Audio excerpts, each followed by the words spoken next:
Ok, entonces el tema de hoy es campo eléctrico y potencial eléctrico, pero vamos a regresarnos un poquito a la clase pasada, que fue conservación de la energía, y nada más algo que nos faltó ver ahí rápido es estas cosas que son diagramas de energía, ¿ok? Que de hecho están ahí en el libro de John Friedman, en el capítulo de conservación de la energía hasta el final. No me acuerdo si se los puse en las actividades de la semana, creo que sí. Si no, pues lo pueden leer con calma. Y ahorita lo vemos así rápido. Es sencillo. Simplemente acuérdense que la energía potencial es función de la posición. Y entonces la podemos graficar. Podemos hacer la gráfica de la energía potencial. En el caso más sencillo, la energía potencial, que hemos denotado por U, depende nada más de una variable, o sea, de una dimensión. Entonces podemos hacer una gráfica de U contra X, una gráfica común y corriente en el plano, solo que en vez de tener el plano XY, pues tenemos el plano X, o sea, en el eje Y graficamos la energía potencial y en el eje X, pues la posición, ¿ok? Entonces, pues aquí está esa es una forma arbitraria, digamos que tenemos este tipo de energía potencial. Y entonces, esto que está acá sería la energía total que tiene el sistema. Entonces, la gráfica de energía potencial, pues como todas las gráficas que conocen, que vieron en cálculo y demás, pues puede tener mínimos y máximos, o puede tener lugares donde sea constante, ¿no? Los mínimos y máximos aquí en un diagrama de energía corresponden a puntos de equilibrio del sistema. Entonces, fíjense, por ejemplo, este de aquí, que sería aquí un mínimo. Digamos que la energía total del sistema es esta, es sub cero o es cero. Entonces, no tiene energía para moverse de aquí, ¿no? Simplemente está ahí la partícula, o sea, estamos suponiendo que esta es la energía total de la partícula. Está ahí en el mínimo de la energía potencial, no se mueve de ahí, y a esto le llamamos un punto de equilibrio estable. ¿Okay? Todos los mínimos del potencial, de la energía potencial, van a ser puntos de equilibrio estables. ¿Okay? Bueno, supongamos que le metemos más energía a nuestra partícula, y ahora tiene esta energía total E1. ¿Okay? Y en todos estos casos, acuérdense que la energía total en general, pues es la energía cinética más la energía potencial. Entonces, por eso, por ejemplo, aquí en E0 vale justo este mínimo aquí en la energía potencial, o sea, esta parte sería cero, aquí no tiene energía cinética y por eso no se mueve, ¿no? Simplemente tiene energía potencial. Ahora, si le metemos más energía a nuestro sistema, a nuestra partícula, y lo llevamos a este nivel de energía E1, entonces ahora aquí sí va a tener una cierta energía cinética. ¿Y cuál va a ser? Pues la diferencia entre la energía potencial y la energía total. O sea, esta E denota la energía total. Entonces, por ejemplo, aquí en este punto, la energía total es puramente potencial, ¿no? Porque está aquí en la gráfica de la energía potencial. En este punto también la energía total es puramente potencial. Pero, por ejemplo, por aquí tenemos esta parte que sería energía cinética, o sea, la diferencia entre la energía total y la energía potencial, pues es la energía cinética, ¿no? O sea, la energía cinética la podemos poner como energía total menos la energía potencial. Entonces, digamos que nuestra partícula está por aquí en este punto. Entonces, de aquí a acá sería la diferencia entre esta energía total 1 y la energía potencial. Esto sería la energía cinética que tiene aquí, ¿no? Voy a poner así. Esta diferencia de aquí justo sería energía cinética.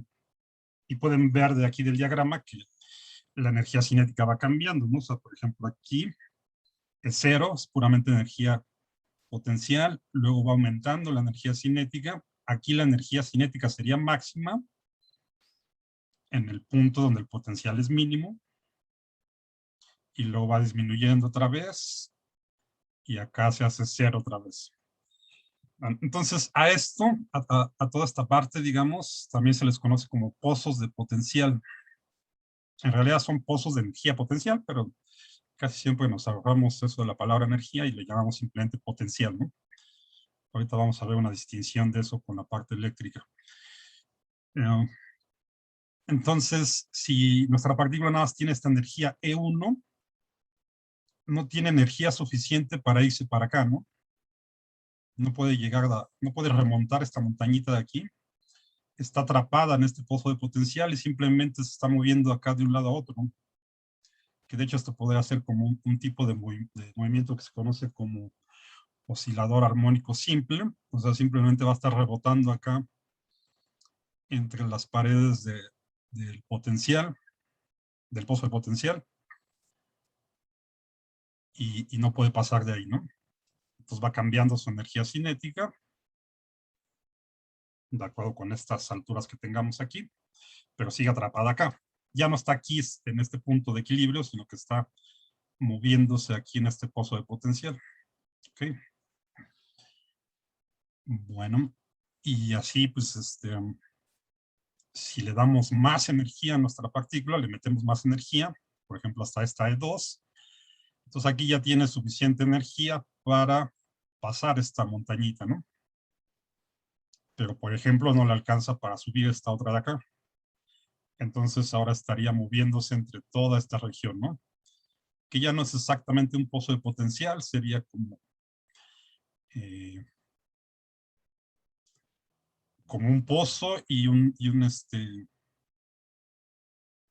montaña y otro pozo. O sea, esto a veces se modela así como escaloncitos, no recuerdo ahorita el nombre que se les da exactamente, pero podría ser algo así, digamos, en un modelado mucho más sencillo, algo así, ¿no? O sea, un pozo, luego un escalón, luego otro pozo. Es cuando está en esta región, ¿no? O sea, este sería un pozo, un escalón y otro pozo. Bueno, el punto es que acá pues, también la diferencia entre esta energía y la gráfica de la energía potencial, pues va a ser la energía cinética en cada punto, ¿no? Que también va cambiando. Acá este máximo es otro punto de equilibrio, pero a este le llamamos un punto de equilibrio inestable, porque si está aquí, con cualquier pequeña perturbación lo sacamos de equilibrio, ¿no? Si está aquí y digamos que nada más tiene energía para estar aquí, que esta no está aquí graficada, pero digamos que nada más tiene energía para estar aquí, con tantita energía que le demos, lo movemos de aquí, ¿no? Se va para acá, se va para acá, dependiendo, pero es sencillo sacarlo de esta posición de equilibrio. Entonces a esto le llamamos un punto de equilibrio inestable. Acá pues tenemos otro punto de equilibrio estable y este pues, sería otro punto de equilibrio inestable. Si fuera constante la energía potencial, pues eso a veces se le llama un punto de equilibrio indiferente. O sea, digamos que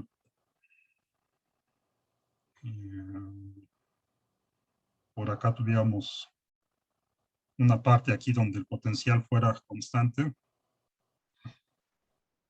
Entonces, pues esto a final de cuentas también lo podemos llamar como punto de equilibrio.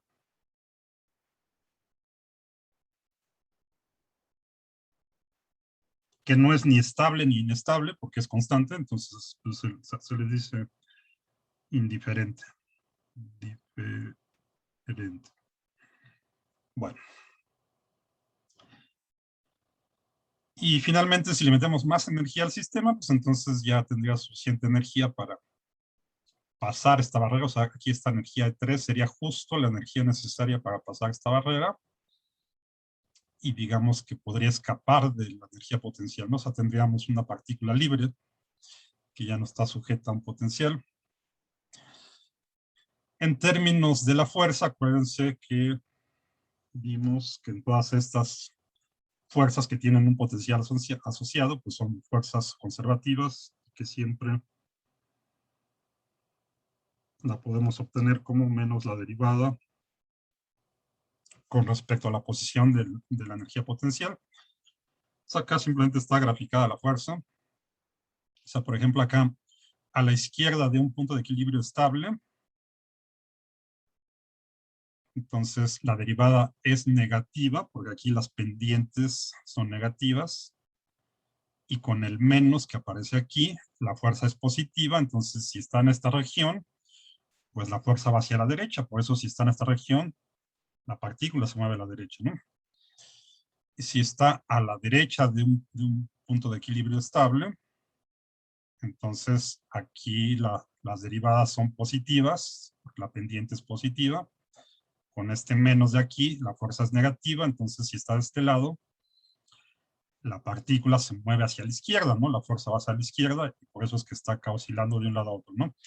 Si está del lado izquierdo, la fuerza va a la derecha. Si está del lado derecho, la fuerza va a la izquierda. Y eso es lo que aparece aquí, ¿no? Representado.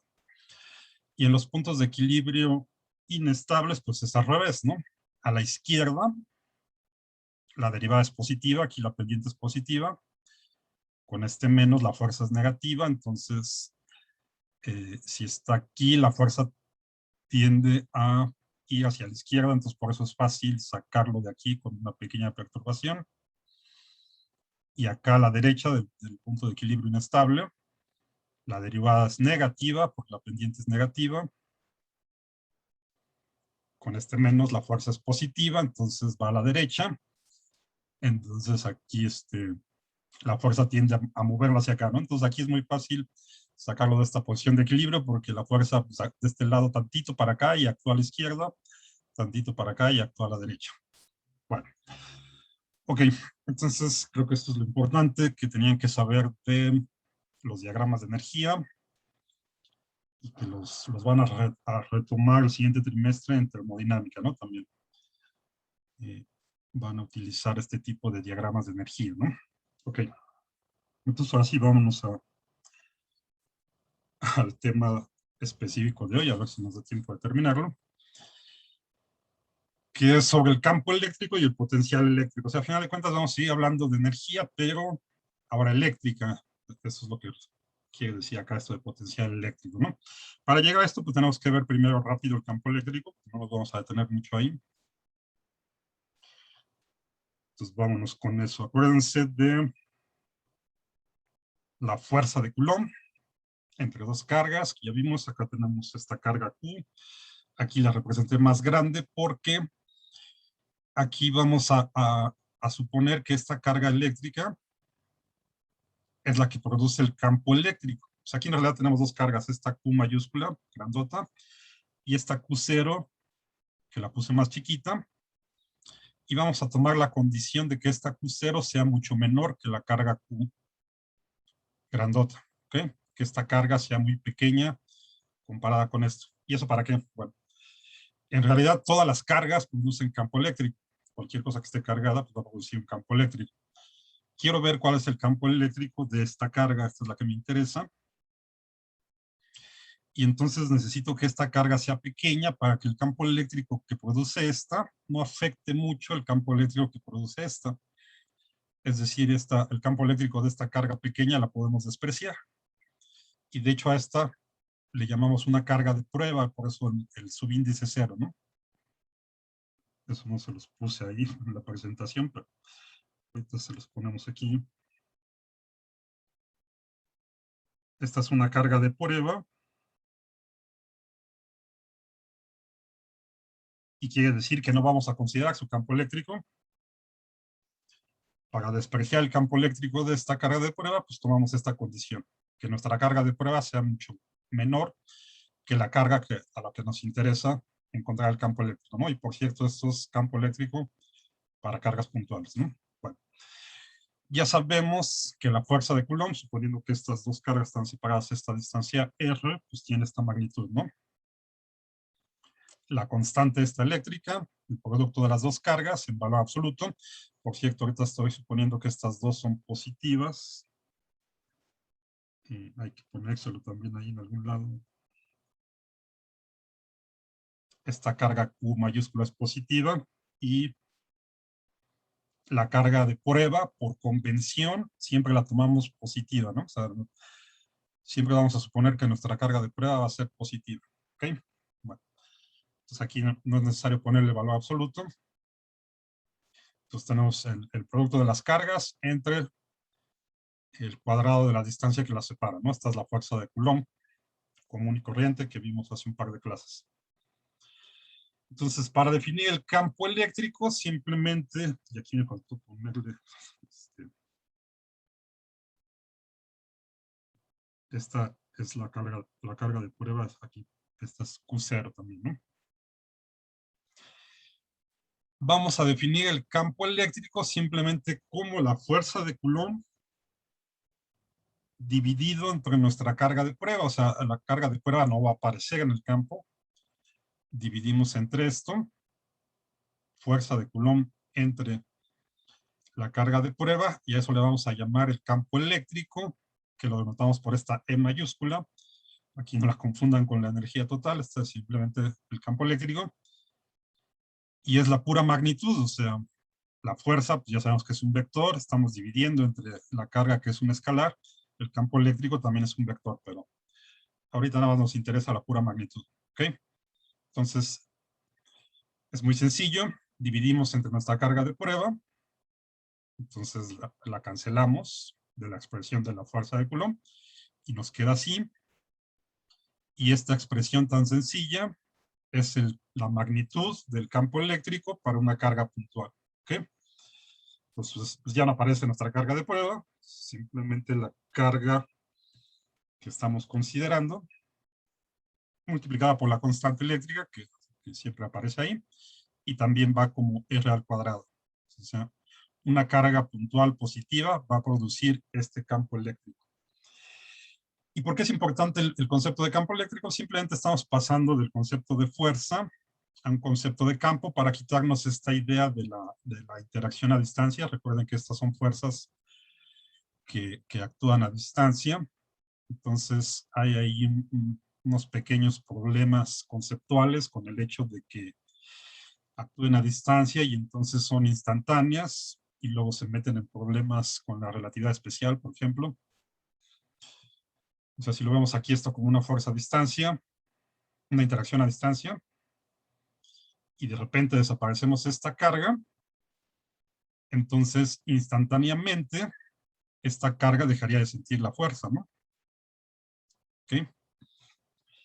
Y si esto está separado a una distancia muy grande, entonces podría ser que incluso esa interacción que es instantánea, pues sea más rápido que el tiempo que le llevaría a la luz recorrer esa distancia, ¿no? O sea, digamos que hay ahí un cierto problema conceptual de que instantáneamente esta tendría que enterarse que esta carga ya no está, ¿no?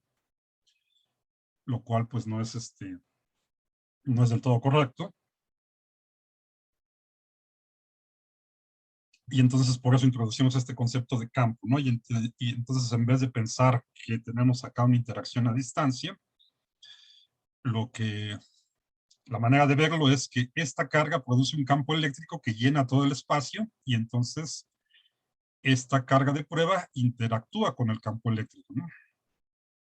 Esa es la idea principal, digamos, conceptual. Operacionalmente, pues es con esta ecuación tan sencilla. Este es el campo eléctrico de una carga puntual. ¿Ok? Bueno. Y para visualizarlo, pues podemos pensar en líneas de campo eléctrico que no son exactamente el campo eléctrico, es una forma de visualizar el campo eléctrico. El campo eléctrico es un vector, le quedamos. Las líneas de campo eléctrico tienen ciertas características, o sea, por ejemplo, vamos a suponer que para una carga positiva son radiales hacia afuera. Eso de hecho lo podemos deducir de aquí directamente de esta definición de campo eléctrico. Aquí la fuerza de Coulomb entre estas dos que son positivas iría hacia acá, ¿no? Hacia afuera de la dirección radial. Entonces, esa misma dirección que tiene la fuerza la va a tener el campo eléctrico. Entonces, como una vez que ya quitamos la carga de prueba, el campo eléctrico aquí también va a tener esa dirección radial hacia afuera para una carga positiva. Eso es lo que está representado aquí.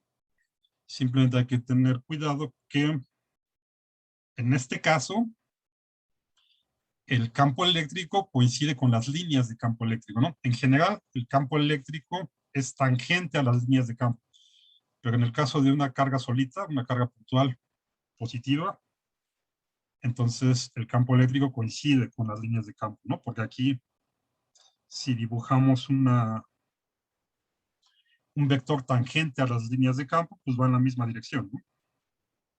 Déjenme ponerlo aquí en por ejemplo, aquí en este punto, el vector de campo eléctrico pues va a ir en la dirección radial hacia afuera, que es la misma dirección de las líneas de campo, ¿no? Y esto es como una sección transversal, o sea, en realidad vamos a tener campo eléctrico en todo el espacio. Entonces, realmente esto sería como una esfera, ¿no? Con líneas de campo saliendo en todas las direcciones radiales. ¿Ok? Bueno, si la carga puntual es negativa, entonces las líneas de campo van hacia adentro de la carga. También eso viene de la fuerza de Coulomb y de la definición de campo eléctrico. En este caso, el campo eléctrico también coincide con las líneas de campo. Por ejemplo, en este punto, pues un vector tangente, pues va en la misma dirección radial. El campo eléctrico, pues tendría esta dirección, ¿no? O sea, para este caso de la carga negativa, el campo eléctrico va a tener exactamente la misma magnitud, pero le podríamos poner un menos para indicar que va en la dirección radial hacia adentro, ¿no?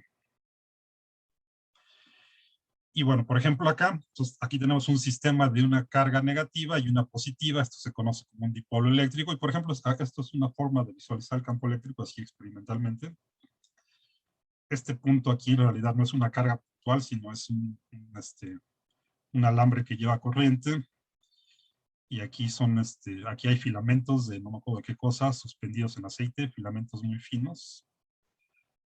Se hace pasar corriente por aquí, o sea, de forma transversal al plano, donde están los filamentos, y se ven así estas líneas de campo, ¿no? Bueno. Acá es lo mismo para dos cargas.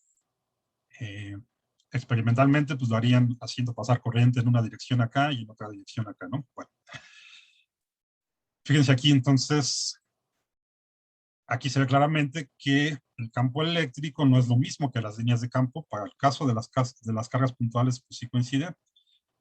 Aquí no, porque obviamente pues, no tenemos vectores curvos, ¿no? Entonces, ¿cómo sabemos que las líneas de campo salen de las cargas puntuales positivas y entran a las negativas? Entonces, si tenemos este dipolo negativo positivo, irían así las líneas de campo, ¿no? De la positiva a la negativa. Los puntos donde, en el espacio donde tenemos mayor concentración de líneas de campo, pues es donde el campo eléctrico va a ser más intenso. O sea, esto tiene que ver con la densidad de líneas que tengamos aquí, ¿no? O sea, aquí en esta región, que tenemos más líneas, aquí el campo eléctrico va a ser más intenso que, por ejemplo, acá en esta región, donde están más separadas las líneas de campo. ¿Ok?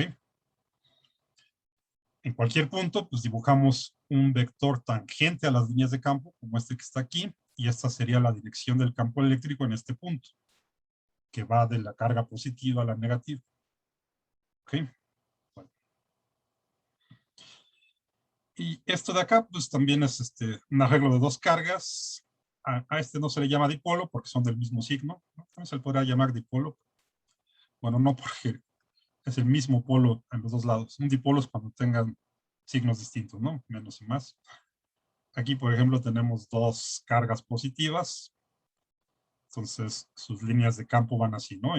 Y lo mismo en esta región, por ejemplo, aquí entre las cargas, donde casi no hay líneas de campo, aquí el campo eléctrico es menos intenso que, por ejemplo, por acá, donde hay más líneas de campo eléctrico. Igual, en cada punto, podemos trazar un vector tangente a las líneas de campo eléctrico y, y eso es el vector de campo eléctrico, ¿ok? Iría para acá en este caso. Bueno, se puede calcular el campo eléctrico de distribuciones de cargas, de anillos cargados, de alambres cargados, de cualquier cosa que se puedan imaginar. esté cargada, obviamente. Eso no lo vamos a hacer porque no lo necesitamos. Nada más quería este concepto de campo eléctrico para llegar al concepto de la energía potencial, ¿no? Entonces basta con que sepamos el campo eléctrico de una carga puntual y que se acuerden de todo lo que hemos visto del trabajo y las fuerzas conservativas, ¿no? Entonces fíjense qué pasa aquí.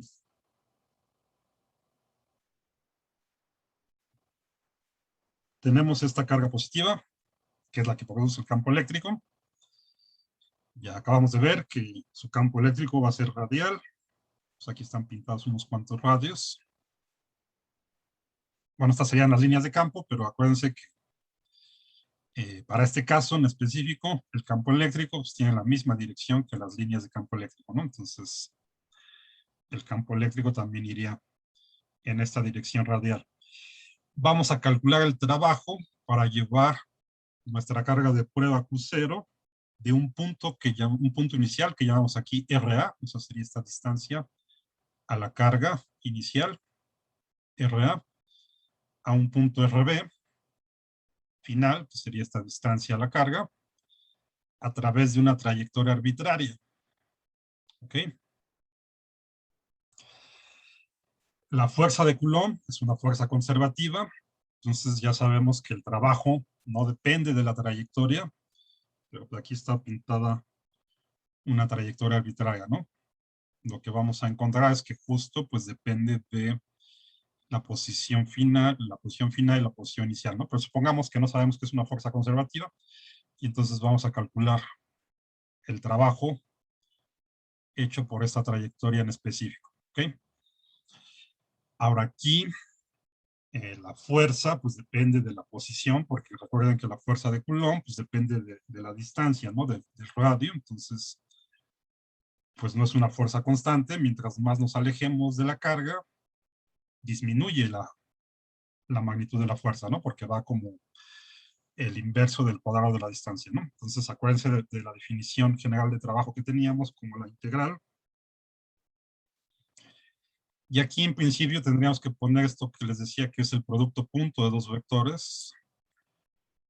La fuerza, que en este caso sería la fuerza de Coulomb, entre nuestra carga esta Q mayúscula y nuestra carga de prueba Q0. Y esto sería un vector diferencial a lo largo de la trayectoria. Pero en realidad no vamos a necesitar esto, o bueno, sí lo necesitamos, pero se simplifica mucho porque, fíjense, el dibujo aquí está medio feo, pero creo que se entiende. Fíjense en esta región aquí. Y supongan que le damos un zoom. Acuérdense que esta es una trayectoria aquí arbitraria para ir de la posición RA a la posición RB. Entonces supongamos que le damos un zoom aquí a esta parte y es esto que está acá, ¿no? O sea, esta montañita aquí en la trayectoria sería esta parte de aquí, ¿no? Así visto con zoom, ¿ok? Estamos moviendo nuestra carga sobre la trayectoria azul, ¿de acuerdo? Esto que está aquí verde, pues es este radio, que es donde va la fuerza, ¿no? Y el campo eléctrico. Entonces, y esta es una trayectoria arbitraria. Siempre podemos descomponer nuestro vector que sería el ds, que les digo que sería este vector infinitesimal sobre la trayectoria. Lo podemos descomponer en dos componentes, como siempre. Una que es radial, o sea, que va en la misma dirección del radio. Acá sería esta parte de acá. Y una dirección que es perpendicular al radio. ¿Ok? Ya sabemos que la fuerza actúa nada más en la dirección radial, ¿no? La fuerza de Coulomb actúa en la dirección radial. Y ya sabemos también que las componentes perpendiculares a la fuerza no hacen trabajo, ¿se acuerdan? Que siempre que teníamos una fuerza perpendicular al desplazamiento, no hace trabajo. Entonces, esta componente de la fuerza, que sería perpendicular acá, esta no va a ser trabajo, nos vamos a fijar nada más en esta componente. O dicho de otra forma, lo que estamos haciendo es tomar nuestro vector de trayectoria y proyectarlo acá a la parte radial, ¿no? Que a nuestra definición, parecida a la definición que teníamos originalmente, que sería esta magnitud por el coseno del ángulo, nos daría esta componente que va en la dirección radial del vector de trayectoria. ¿Okay? Bueno, en realidad no estamos acá el ángulo ni la proyección, porque si este lo proyectamos acá, esta parte pues ya va sobre el radio, ¿no? Entonces simplemente le ponemos dr. Entonces este es un vector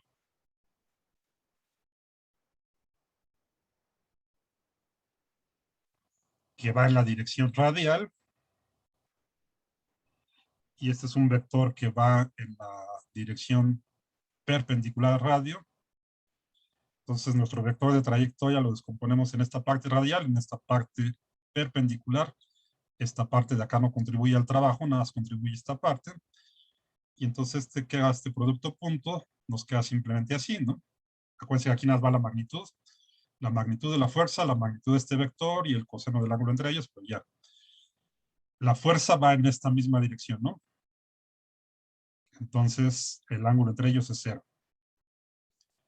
Ya pusimos la magnitud de nuestro vector, que es de R, y la magnitud de la fuerza, pues es simplemente la carga de prueba por el campo eléctrico. Así definimos el campo eléctrico, acuérdense. Acuérdense que el campo eléctrico lo definimos como la fuerza de Coulomb entre la carga de prueba, ¿no? Entonces, pues simplemente multiplicamos aquí la carga de prueba, y esa es la magnitud de la fuerza que aparece aquí en la definición de trabajo. Entonces ya tenemos la integral que hay que calcular, ¿no? U0 por E por dr, desde la posición inicial RA hasta la posición final RB. ¿Ok? Bueno. Y ya sabemos que el campo eléctrico, este campo eléctrico es el que produce nuestra carga puntual, lo acabamos de obtener.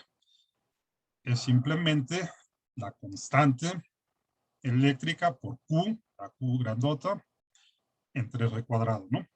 Entonces,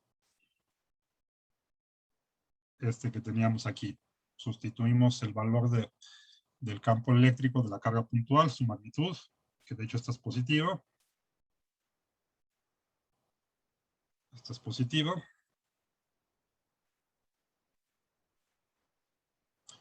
Y nos queda así. Tanto la carga de prueba como la constante eléctrica como la Q grandota son constantes, las sacamos de la integral y nos queda esta integral súper fácil de R entre R al cuadrado, ¿no? Entonces, esencialmente, aunque estamos aquí representándolo con esta trayectoria arbitraria, el resultado es como si lo integráramos a lo largo de un radio, ¿no? Nos va a dar el mismo resultado, que es lo que está aquí ejemplificado, ¿no? Y es también para entender esta parte, ¿no? Entonces, como este ds, lo único que contribuye es la parte radial, ¿no?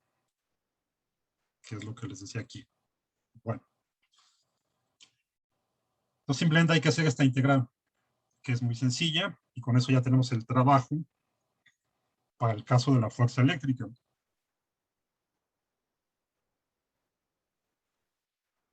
Y para hacer esta integral, nos vamos a la fórmula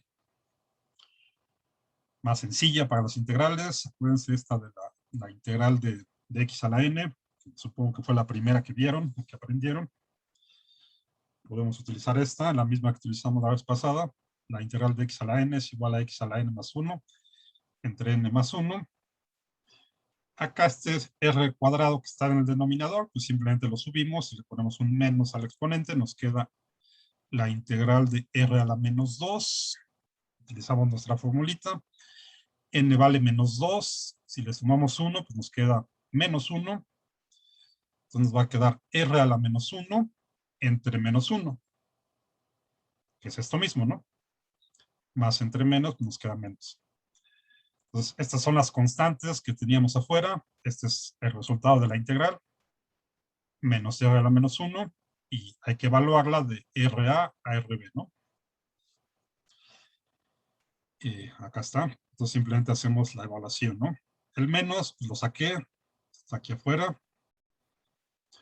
El R a la menos 1, pues lo ponemos otra vez como 1 entre R y evaluamos desde esta posición final menos esta posición inicial, ¿no? Es la forma de evaluar una integral definida de siempre, ¿no? Entonces tenemos acá lo que ya teníamos acá afuera y acá está la evaluación. 1 entre RB menos, este menos viene de cómo se evalúa la integral, entre 1 entre RA, ¿no?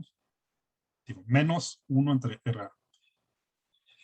Y entonces aquí nos queda otra vez una diferencia de la misma cantidad, ¿no? Con un menos acá.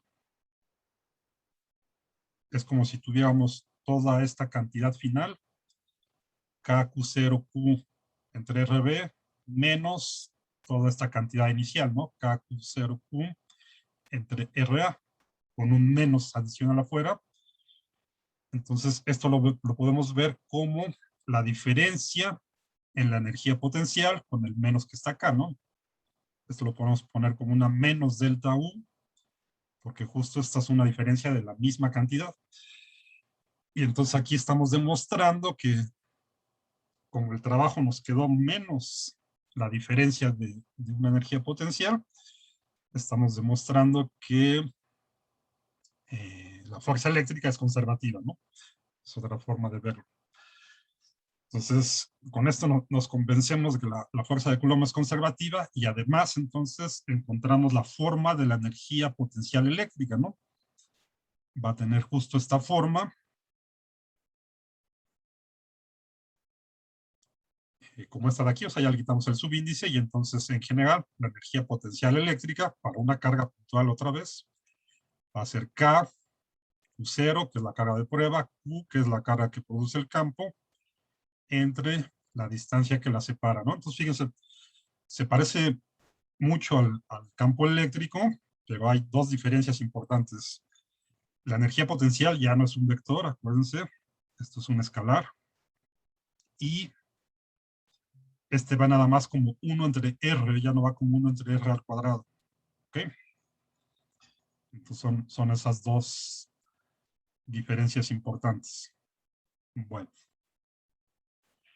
Y de aquí podemos ver también, acuérdense que la energía potencial siempre podemos definir dónde está el cero de nuestro potencial. Acuérdense que lo que tiene significado físico justamente son diferencias de energía potencial. El punto de referencia es arbitrario. Y aquí es muy fácil ver que podemos tomar el punto de referencia en el infinito. Porque si R lo mandamos a infinito, entonces esto se hace cero, ¿no?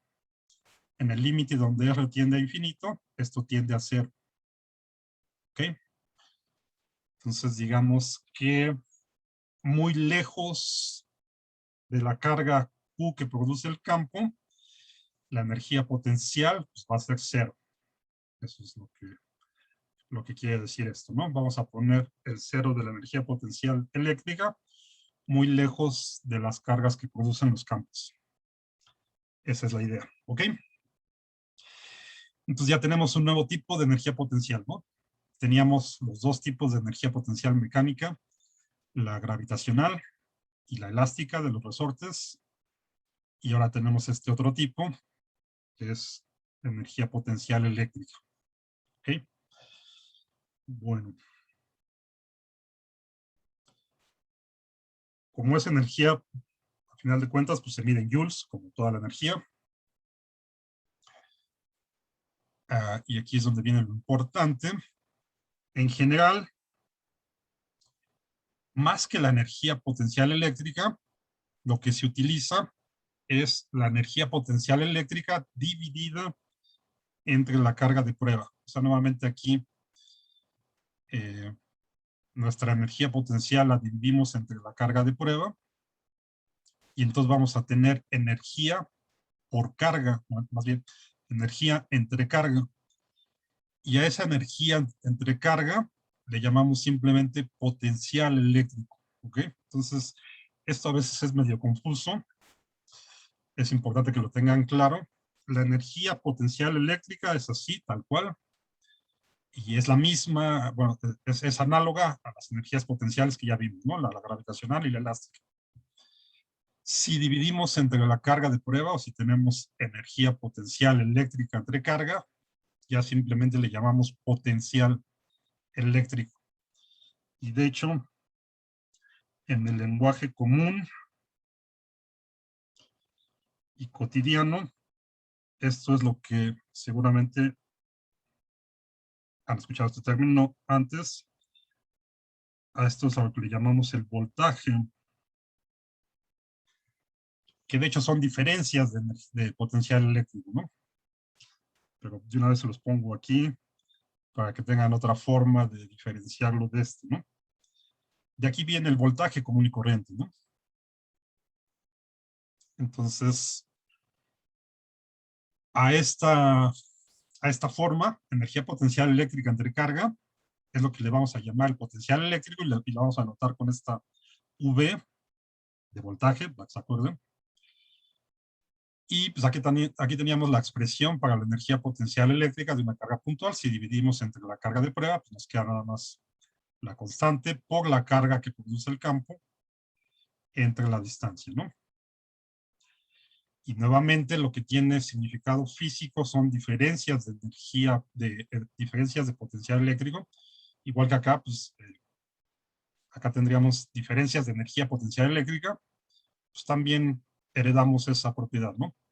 Porque simplemente estamos dividiendo la carga. Entonces lo que va a tener significado físico son diferencias de potencial eléctrico, y estrictamente hablando, a estas diferencias de potencial eléctrico es a lo que le llamamos voltaje. Entonces, por ejemplo, en una de estas pilas de las gorditas, que son, creo que D, el tipo, no me acuerdo, eh, la diferencia de potencial eléctrico entre la parte positiva y la parte negativa es de 1.5 volts. ¿No? ¿Okay? En realidad lo que estamos haciendo es midiendo acá delta B, ¿no? Pero se acostumbran a ponerle ya la diferencia en valor absoluto para las baterías, ¿no? Por ejemplo, o sea, igual lo podríamos medir al revés y nos quedaría la diferencia entre la parte negativa y la positiva, pues sería menos 1.5 volts, ¿no? Aquí lo que nos interesa es nada más el valor absoluto de la diferencia de potencial eléctrico, que es lo que llamamos el voltaje. ¿Ok? Entonces es muy sencillo. Bueno. Y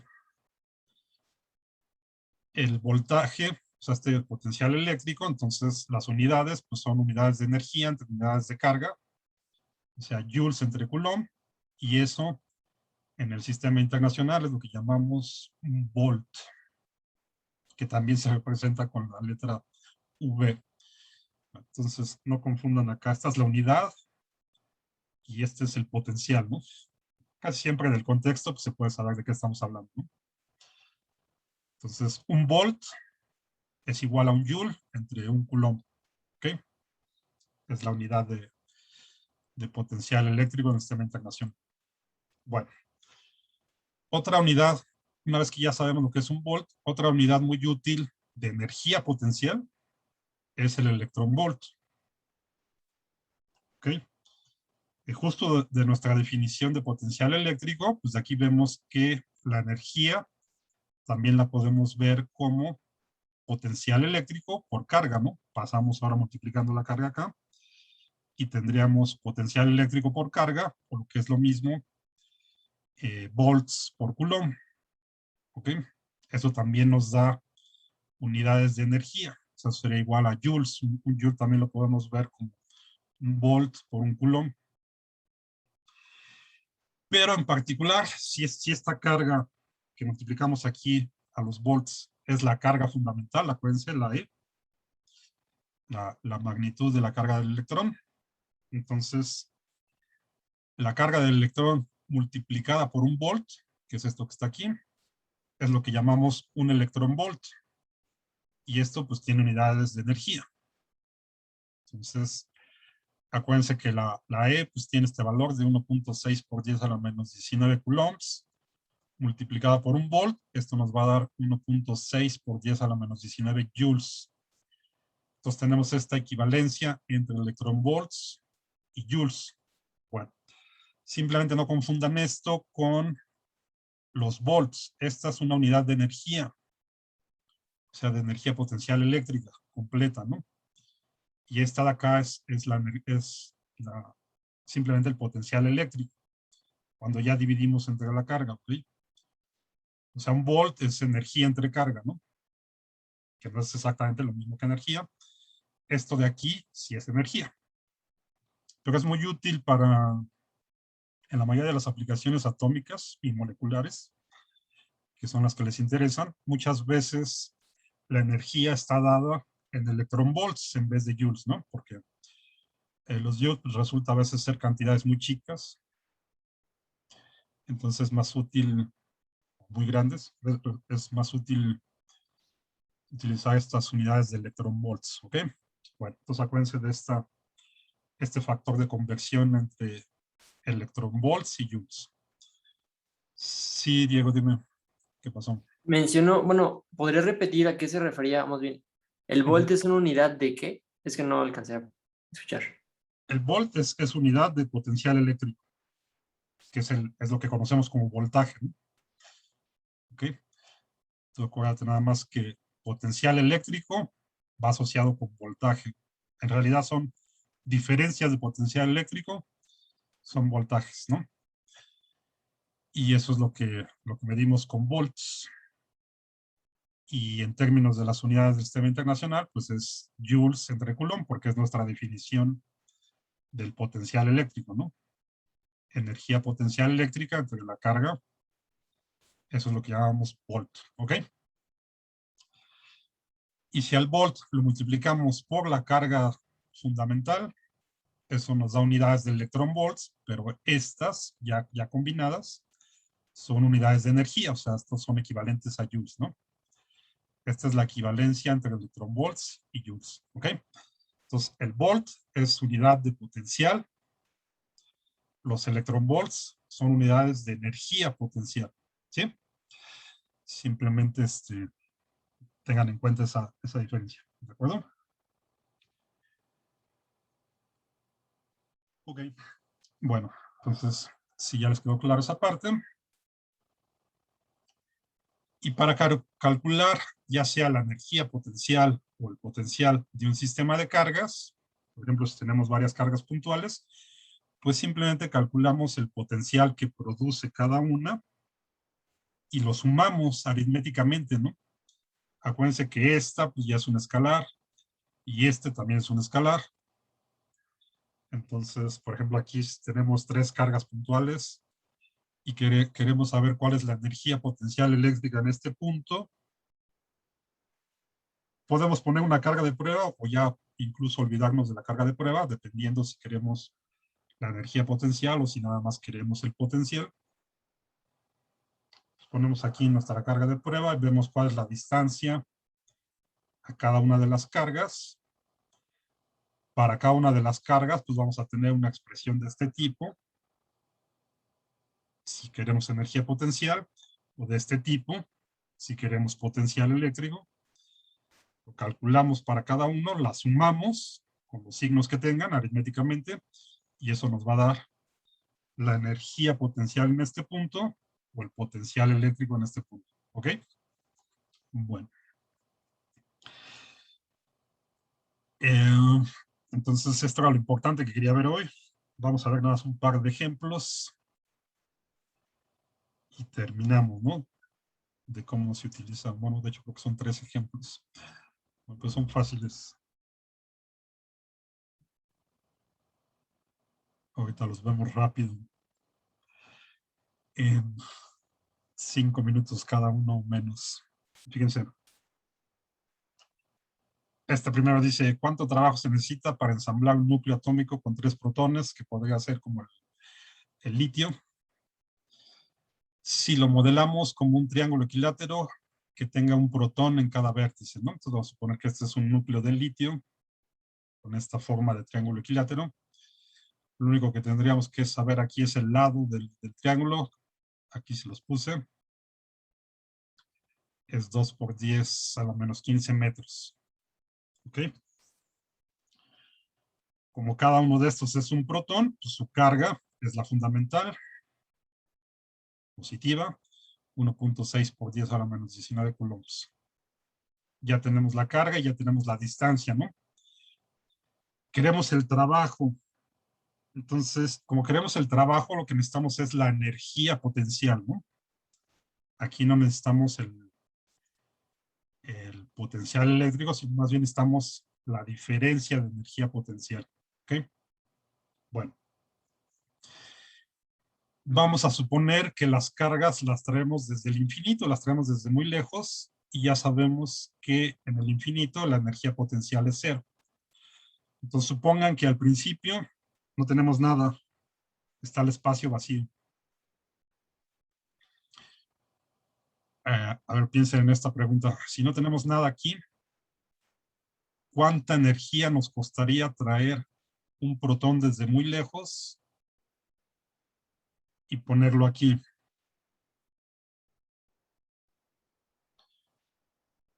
¿Cuánto creen que valdría esa energía? Si es que no hay nada al principio, ¿no? A ver, déjenme ponerlo así.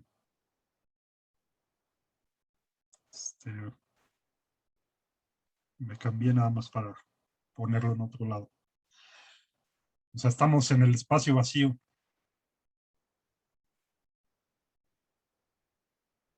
Tenemos por acá un protón solito.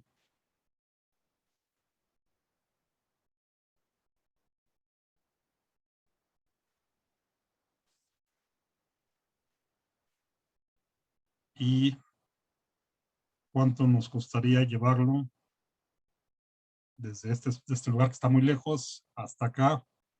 Y ponerlo aquí, por ejemplo, donde va a estar el primer vértice de nuestro triángulo. Entonces, este mismo protón lo traemos desde muy lejos y lo dejamos aquí. Acuérdense que no había nada aquí, ¿no? Entonces, ¿cuánto nos llevaría, cuánta energía le tendríamos que invertir a esto? Si no, díganle cuánto, si se les ocurre cuánta energía.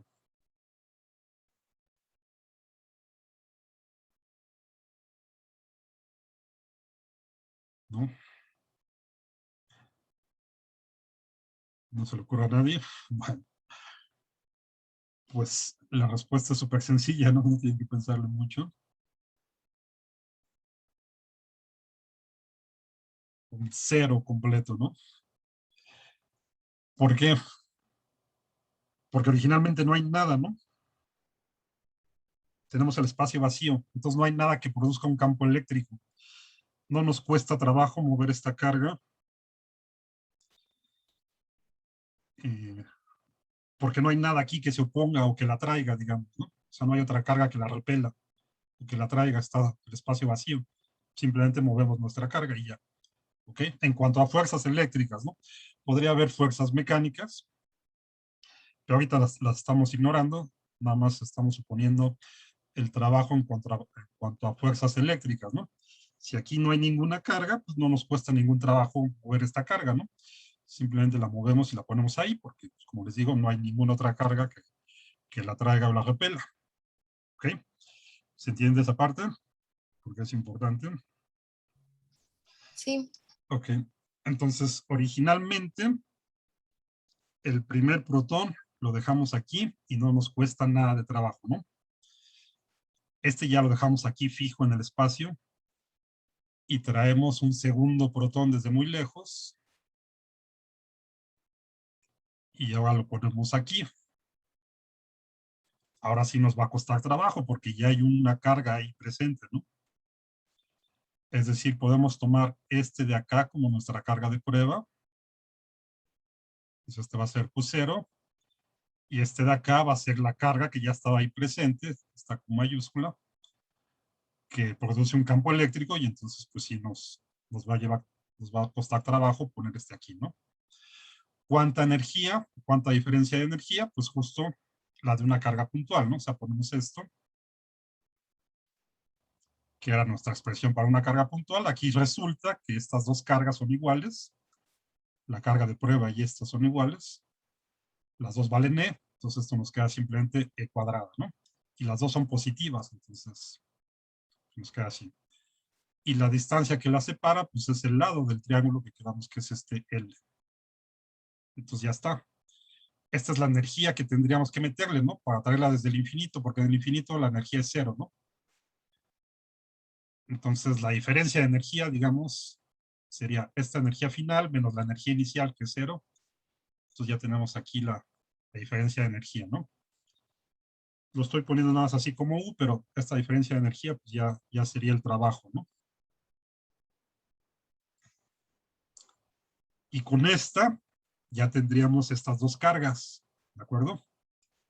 Nos falta traer la tercera, la traemos también desde muy lejos y la ponemos acá en el tercer vértice. Para traer esta tercera carga, pues también tenemos que hacer trabajo. Y ahora tenemos dos cargas ya están presentes ahí, ¿sí? Por la simetría del problema, cada una de estas dos cargas que ya están ahí, pues va a contribuir este mismo factor, ¿no? ¿Están de acuerdo? Porque esta con esta, pues el producto de las dos cargas es otra vez E al cuadrado y están separados la misma distancia L, ¿no? Y esta con esta, el producto es otra vez E cuadrado y están separados una distancia L. Entonces, traer la tercera carga desde el infinito nos lleva dos veces esta, ¿no? Más esta que ya teníamos, la energía total, pues son tres veces esta misma expresión. ¿Están de acuerdo? Y pues ya nada más hay que sustituir los valores, ¿no? O sea, aquí está, acuérdense, esta acá es la constante eléctrica de 8.9 por 10 a la 9 newtons por metros cuadrados entre coulomb cuadrado. La carga fundamental al cuadrado, aquí me faltó ponerle el cuadrado. Esto está al cuadrado. Dividido entre la distancia L, que es el lado del triángulo, que es este 2 por 10 a la menos 15 metros. Y ya, suponiendo que hice el cálculo bien, ustedes chequenlo, no me acuerdo si es al cuadrado, ¿no? Creo que sí, pero chequenlo. Todo esto pues nos va a dar este valor, ¿no? 3.46 por 10 a la menos 3 joules. Este es el trabajo que tendríamos que invertirle. Bueno, este es el trabajo para traer las cargas desde infinito, ¿no? Este sería el cambio en la energía potencial. El trabajo, acuérdense, es menos el cambio en la energía potencial. Entonces, aquí podríamos ponerle un menos. Eso nos diría que tendríamos que gastar esta energía para formar este triángulo, ¿no? El signo menos. O lo podemos dejar en valor absoluto y simplemente decir que este es el trabajo, ¿no? ¿Ok? Bueno, y nada más para que vean, si esto lo dividimos entre el factor de este de electronvolts, aquí lo tenemos en joules, y ya sabemos que aquí teníamos el factor de convección, 1.6 por 10 a la menos 19 joules es igual a un electronvolt. Entonces ponemos acá los joules que tenemos, lo multiplicamos por 1, dividimos entre 1.6 por 10 a la menos 19 joules y lo pasamos a electronvolts.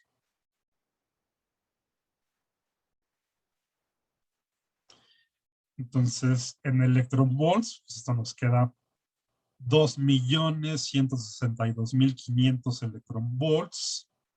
Esto lo podemos poner en términos de mega electronvolts, ¿no? Simplemente acá lo aproximamos a 2.16 mega electronvolts, ¿no? Entonces es muy común también utilizar acá estos prefijos de electronvolts, o sea, pueden encontrárselo en kiloelectronvolts o en megaelectronvolts o en gigaelectronvolts, ¿no? Son unidades de energía muy comunes a nivel atómico y molecular, ¿sí?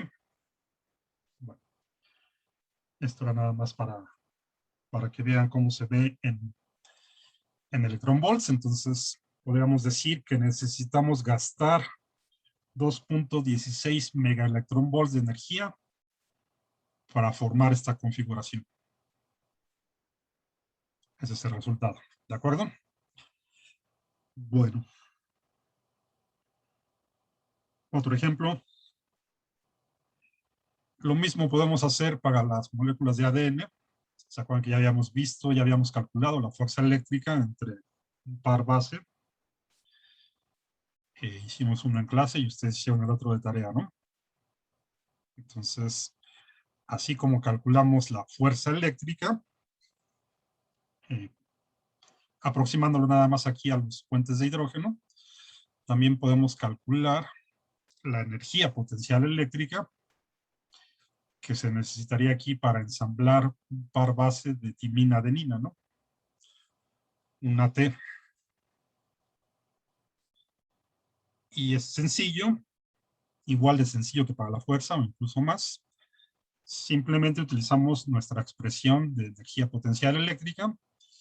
Nuevamente aquí, acuérdense que todos estos son iones. Entonces todos son más menos E, dependiendo del signo. El producto de estos siempre nos va a quedar E cuadrada y nada más hay que ver los signos, ¿no? Si ambos son del mismo signo, pues nos queda positivo. Si son de signos opuestos, nos queda negativo, porque más por menos, pues es menos, ¿no? ¿Ok? Ya sabíamos cuál era la distancia aquí entre el O y el H, por ejemplo. Si se acuerdan del ejercicio de esa clase, esta distancia era de 0.17 nanómetros, ¿no? Tenemos esta entre el oxígeno y el nitrógeno de las dos moléculas, que es 0.28. Y esta nos queda entonces de 0.17, ¿no? Si no chequen. Y con eso lo podemos calcular. Nuevamente, acá pues necesitamos la energía potencial eléctrica entre los dos pares, entre el par base, ¿no? Entre las dos moléculas. O sea, aquí la interna, esta no la tomamos en cuenta, ¿no? Esta de acá también es interna, no la tomamos en cuenta. Entonces necesitamos la energía potencial eléctrica, por ejemplo, aquí entre el oxígeno y el hidrógeno, y entre el oxígeno y el nitrógeno para este puente de hidrógeno, ¿no? Entonces vamos a hacerlo. Para este primero, entre el oxígeno, que es negativo, y el hidrógeno, que es positivo, entonces nos queda menos por más, menos, ponemos el valor de la constante eléctrica, ahí está, el producto de las cargas, que siempre va a ser E cuadrada, ahí está, dividido entre la distancia que lo separa. Acuérdense que como esta es energía potencial, ya nada más va como 1 entre R, ¿no? Ya no va al cuadrado, que es este punto 17 por 10 a la menos 9 metros, ¿no? Los 0.17 nanómetros. Hacemos todo este cálculo y nos queda esta cantidad en joules, ¿no? Que lo podemos pasar a electronvolts, pero también lo podemos dejar al final. Menos 1.35 por 10 a la menos 18 joules. ¿Ok? Luego, la energía potencial eléctrica entre el oxígeno de la timina y el nitrógeno de la adenina. Estas dos son negativas, entonces nos queda menos por menos más. Queda positivo, la constante, el E cuadrado, la distancia que la separa, aquí sí es el completo de 0.28 nanómetros, que son todo esto. Hacemos el cálculo y pues nos da esto. 8.22 por 10 a la menos 19 joules. Entonces ya está, estas dos sumadas sería la energía potencial eléctrica para este primer puente de hidrógeno, ¿no? Hacemos lo análogo para el segundo puente de hidrógeno. Necesitamos la energía entre el nitrógeno de la timina y el nitrógeno de la adenina, y la energía entre el hidrógeno de la timina y el nitrógeno de la adenina. ¿Okay? La separación entre este HN también ya la teníamos. Y esa era punto 19, ¿no? Creo. Bueno, también ustedes revisen eso. Entonces acá están los cálculos. Entre el nitrógeno que es negativo y el hidrógeno que es positivo, nos queda menos por más menos. Los valores del numerador, estos, excepto los signos, estos son los mismos, la constante, la e cuadrada, la distancia que separa estos dos es 0.19 nanómetros, y hasta aquí en metros. Esto nos queda menos 1.21 por 10 a la menos 18 joules. Y la final, la otra entre nitrógeno y nitrógeno de cada molécula. O sea, entre este y este, que estas ya están separadas 0.3 nanómetros.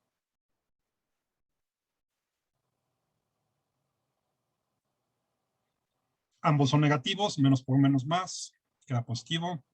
La constante, e cuadrada, la distancia que la separa, eso nos da 7.67 por 10 a la menos 19 joules. ¿Ok? Entonces tenemos esos 4 valores de las energías potenciales eléctricas. Simplemente la suman. Y eso va a ser la energía potencial eléctrica total entre la timina y la adenina en una primera aproximación, ¿no? Entonces tenemos estos 4 resultados. Sumen este, con este,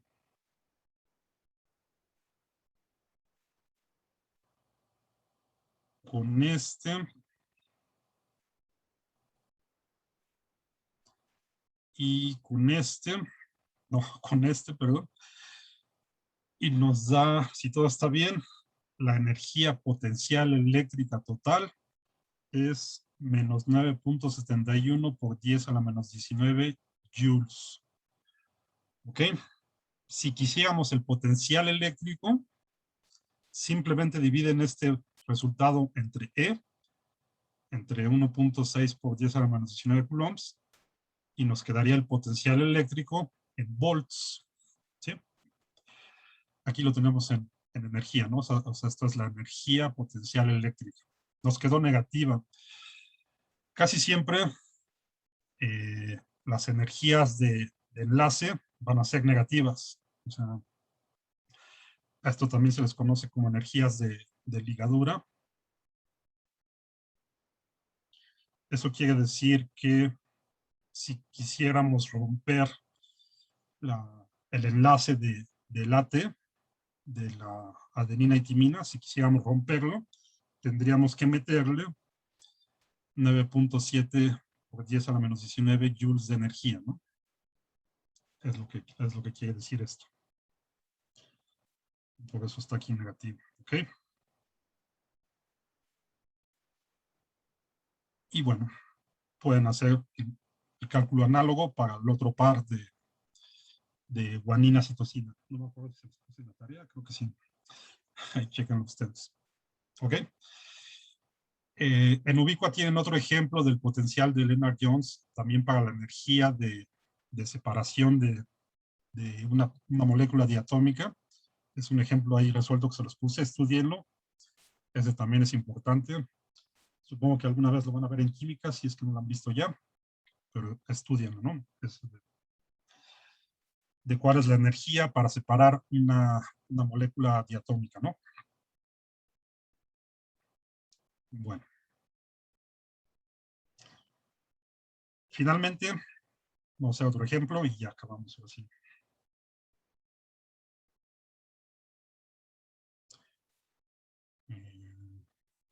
Ahí está.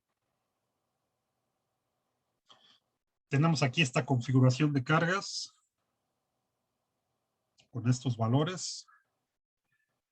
O sea, aquí estos están en términos de Q1. Q1 vale 3.4 picocoulombs.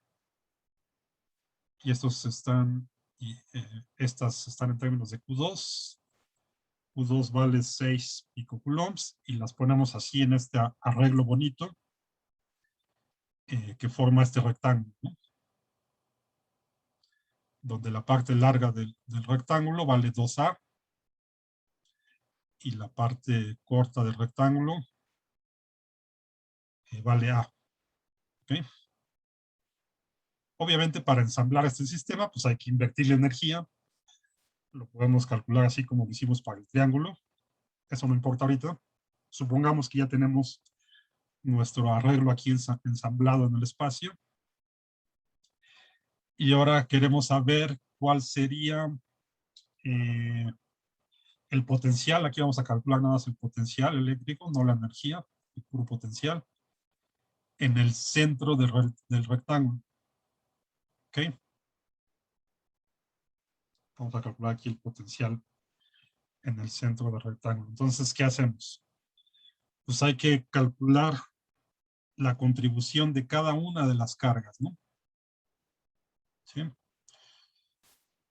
Aquí es sencillo porque vamos a calcular primero la contribución de las cargas que están en los vértices. Todas están a la misma distancia del centro, ¿no? Son equidistantes de aquí del centro, que sería esta diagonal, esta parte de la diagonal. Y esta distancia la podemos calcular muy fácil con el teorema de Pitágoras. De aquí a aquí, esto vale A. Y de aquí a acá, esto vale A entre 2, ¿no? Porque todo este lado vale A. Y justo aquí estamos a la mitad, ¿no? Y esta es la hipotenusa de nuestro triángulo rectángulo. Entonces, A cuadrado más A entre 2 al cuadrado, le sacamos raíz cuadrada y esa es la distancia de estas diagonales. ¿Están de acuerdo? Bueno, eso es lo que está aquí. A entre 2 al cuadrado, pues nos queda A cuadrado entre 4, más A cuadrada, le sacamos raíz cuadrada.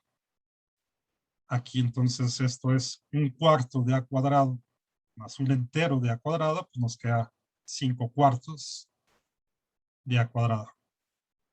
A todo esto le sacamos raíz cuadrada, entonces para el A cuadrado pues nada más dejamos el A, para el 4 dejamos el 2, y al 5 pues lo dejamos ahí expresado, ¿no? La raíz cuadrada. Esto entonces es cada una de estas distancias, ¿no? Entonces, ¿cuál es la contribución del potencial eléctrico? Fíjense aquí como nada más necesitamos el potencial eléctrico, no estamos poner ninguna carga de prueba aquí, ¿no? Acuérdense que ya es como si ya dividíamos entre la carga de prueba, ya no tiene que haber carga aquí. En este punto, nada más consideramos las cargas que producen el campo, que producen el potencial, ¿no? Todas están a la misma distancia, entonces acuérdense, todo, como va dividido entre R, pues todo va dividido entre la misma distancia, que es esta, que acabamos de calcular. Raíz de 5 por A entre 2. La constante eléctrica y la suma de todas las cargas, ¿no? O sea, esto ya lo sacamos de factor común, sumamos todas las cargas, 2Q1 menos 3Q1 más 2Q1 menos Q1. Son las de los vértices nada más, ¿no? Y esta suma pues da un fabuloso 0. ¿Okay? Por aquí tenemos 2Q1 más 2Q1 pues son 4Q1, menos 3Q1 menos Q1 son menos 4Q1. Todo esto da 0. Entonces las cargas de los vértices suman 0, no contribuyen a, no, bueno, más que las, bueno, sí, las cargas de los vértices suman a 0, entonces no contribuyen al potencial, ¿no? Nos quedan estas dos solitas. Muy sencillo, ¿cuál es esta distancia?